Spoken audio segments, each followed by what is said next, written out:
Assalamualaikum warahmatullahi wabarakatuh. Perkenalkan, nama saya Nisa Makfira. Di sini saya akan menjelaskan terkait penerapan model Super Vector Machine atau SVM untuk memprediksi penyakit mata berdasarkan indikator kesehatan. Penyakit mata merupakan salah satu gangguan kesehatan yang dapat menurunkan kualitas hidup seseorang, terutama bila tidak terdeteksi sejak tahap awal. Berbagai indikator kesehatan seperti usia, kadar gula darah, glukosa, kolesterol, obesitas, tekanan darah, dan detak jantung itu diketahui memiliki keterkaitan dengan meningkatnya risiko gangguan penglihatan. Namun, hubungan antara indikator tersebut seringkali bersifat kompleks sehingga sulit diperiksa atau dianalisis secara manual. Seiring berkembangnya data kesehatan dalam jumlah besar, diperlukan pendekatan berbasis data yang mampu mengenali pola secara lebih akurat. Nah, salah satu metode yang banyak digunakan dalam bidang kesehatan itu adalah model SVM, karena kemampuannya dalam menangani pola nonlinear dan menghasilkan performa yang klasifikasi yang baik. Oleh sebab itu, penelitian ini memanfaatkan data kesehatan pasien untuk membantu proses identifikasi dini risiko penyakit mata. SVM adalah algoritma klasifikasi yang bekerja dengan mencari hyperplane terbaik untuk memisahkan data ke dalam dua kelas. SVM itu dapat menangani pola nonlinear melalui kernel trig, yaitu teknik yang memetakan data ke ruang berdimensi lebih tinggi agar dapat dipisahkan secara optimal. Nah, kernel pada SVM berfungsi untuk mentransformasikan data agar pola yang kompleks dapat dipisahkan dengan lebih mudah. Ada 3 jenis kernel, yang pertama ada linear, polinomial, dan RBF. Nah, pada penelitian ini digunakan kernel RBF karena kernel tersebut lebih cocok dalam menangani pola nonlinear. Untuk metrik evaluasi digunakan untuk mengukur kualitas prediksi model. Melalui metrik ini, performa SVM dapat dinilai secara lebih akurat dengan nilai akurasi, presisi, recall, F1 score, dan ROC-AOC score. Pada penelitian ini digunakan dataset yang bersumber dari Kaggle dengan menggunakan data AHEL, di mana targetnya itu ada has eye disease, yaitu dengan kelas 0 yang artinya tidak memiliki penyakit mata, dan 1 yang artinya memiliki penyakit mata. Nah, dataset ini berisi indikator metabolik dan kondisi kesehatan yang relevan untuk memprediksi risiko penyakit mata. Secara keseluruhan, dataset mencakup 20.000 data pasien dengan 18 variabel yang meliputi informasi demografis, indikator metabolik, tekanan darah, serta beberapa kategori kesehatan tambahan seperti BP kategori, obesity group, dan metabolic risk count. Metodologi penelitian ini yang pertama itu saya melakukan pengumpulan dan pengenalan data, yang dimana saya melakukan load dataset serta menampilkan ukuran dan informasi dataset. Selanjutnya ada analisis data eksplorasi, yang dimana saya melakukan statistik deskriptif, distribusi target, box plot variabel, dan korelasi antar fitur. Kemudian ada preprocessing data, yaitu melakukan check missing value atau duplicate data, kemudian ada encoding data, penghapusan kolom yang tidak relevan, serta melakukan standarisasi. Dan untuk modelnya atau pembentukan model, di situ saya melakukan trend test split dan juga pembangunan model SVM dengan menggunakan kernel LBF. Selanjutnya ada evaluasi model, yaitu dengan menggunakan klasifikasi report dan conversion matrix. Pada analisis data eksplorasi, di sini saya menunjukkan tabel statistik deskriptif dan distribusi target. Nah, dari gambar tersebut kita bisa lihat bahwa rata-rata usia pasien adalah 54,9 tahun, dengan rentang usia dari 30 tahun hingga 80 tahun, dan variasi gula darah, kolesterol, dan obesitas itu menunjukkan keberagaman kondisi kesehatan. Nah, dataset terdiri dari 50,65% pasien tanpa penyakit mata, yaitu kelas 0, dan 49,35% dengan penyakit mata, yaitu kelas 1. Selanjutnya di sini kita bisa melihat outlier dengan menggunakan box plot dan juga melihat korelasi dengan menggunakan heat map. Nah, kita ketahui bahwa dari box plot tersebut terdapat nilai outlier atau terdapat outlier dari kolom box plot yang terdapat pada health risk score.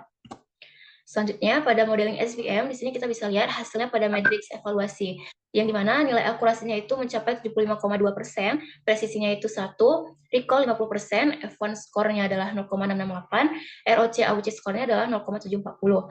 Dan dari sini kita bisa lihat confusion matrix-nya. Kita bisa ketahui bahwa model menunjukkan kemampuan yang sangat baik dalam mengenali pasien sehat dengan 2011 prediksi benar dan tanpa false positif. Nah, untuk kasus positif, model berhasil mengidentifikasi 99,8% pasien 99,8 pasien dengan tepat, sementara sebagian lainnya masih terklasifikasi sebagai negatif.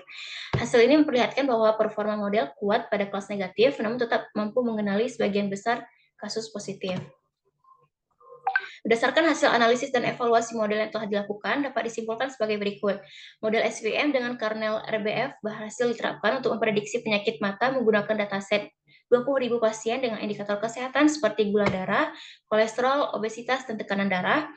Performa model menunjukkan hasil yang cukup baik dengan akurasi 75,2%, precision 1%, recall 50%, F1 score 0,668, dan ROC-AUC score mencapai 0,740. Model sangat baik dalam mengidentifikasi pasien sehat dan mampu mendeteksi 99,8 kasus positif dengan tepat. Model cenderung konservatif dalam memprediksi kasus positif sehingga minim risiko diagnosis palsu dan dapat digunakan sebagai alat bantu deteksi dini penyakit mata. Di sini saya akan menjelaskan sintaks model support vector machine dalam memprediksi penyakit mata berdasarkan indikator kesehatan. Pada langkah pertama, saya mengimpor beberapa library yang digunakan dalam proses analisis, yang digunakan untuk membaca dan mengolah data, melakukan perhitungan numerik, membuat grafik visualisasi, membagi dataset menjadi data training dan data testing, menstandarkan fitur agar skalanya seragam, dan mengukur performa model menggunakan berbagai metrik seperti akurasi, presisi, recall, F1 score, ROC-AUC score. Kemudian saya melakukan load data dengan menggunakan sintaks pdread CSV. Di sini karena saya memanggil dataset dari file CSV. Di sini kita bisa lihat bahwa dataset yang saya gunakan itu memiliki 18 kolom dan 20.000 baris. Selanjutnya saya melakukan eksplorasi data. Yang pertama saya menampilkan 5 baris pertama dengan menggunakan sintaks head, kemudian menampilkan ukuran dataset dengan menggunakan sintaks shape, kemudian juga menampilkan informasi dataset dengan menggunakan sintaks info. Selanjutnya saya melakukan preprocessing data. Di sini saya melakukan check missing value dengan menggunakan sintaks isna.sum. Selanjutnya melakukan duplicate data dengan menggunakan duplicate.sum dan juga encoding data boolean yang digunakan untuk mereplace kolom boolean yang dikonversi menjadi 0 dan 1 sehingga seluruh variabel tersebut ini sesuai untuk digunakan dalam pemodelan numerik. Selanjutnya ada mengecek unique values pada kolom kategorikal. Pada tahap ini digunakan untuk melihat nilai unik yang memiliki nilai unik yang banyak, kolom unik yang sangat tidak informatif, sehingga bisa kita hapus jika itu tidak relevan. Pada tahap ini menghapus kolom, di sini saya menghapus kolom unnamed, name, dan blood pressure, yang dimana kolom tersebut dihapus karena tidak relevan dan juga tidak informatif karena memiliki nilai unik yang sangat banyak. Nah, selanjutnya melakukan encoding kolom kategorikal, yang dimana saya melakukan kolom kategorikal pada kolom obesity group dan BP kategori dengan mengubah tiap kategori menjadi kolom biner sehingga informasi kategorikal dapat diproses model tanpa menimbulkan asumsi ordinal. Selanjutnya pada analisis deskriptif, di sini saya menampilkan tabel statistik deskriptif data yang digunakan untuk melihat nilai mean, standar deviasi, min, max untuk tiap kolom dari dataset ini. Selanjutnya pada distribusi target variable, di sini saya menggunakan sintaks berikut untuk melihat target variabel yang dimiliki dari dataset ini. Selanjutnya, saya juga menampilkan distribusi data dengan menggunakan box plot untuk melihat kolom mana saja yang memiliki outlier. Selanjutnya, pada analisis korelasi antar fitur, sini saya menggunakan sintaks untuk menampilkan heatmap agar dapat mengetahui korelasi antar fitur yang dimiliki pada dataset ini.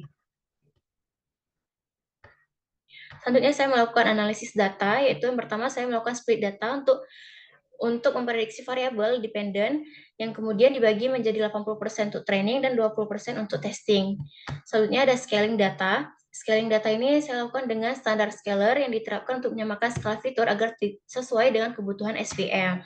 Selanjutnya membentuk model SVM. Di sini saya menggunakan kernel RBF karena mampu menangani pola non-linear dalam data medis. Nah, RBF ini juga lebih fleksibel dibandingkan kernel linear dan cocok untuk klasifikasi kompleks seperti diagnosa penyakit. Selanjutnya ada prediksi pada data testing. Pada prediksi data ini yang digunakan pada data testing yang sudah melalui proses standarisasi.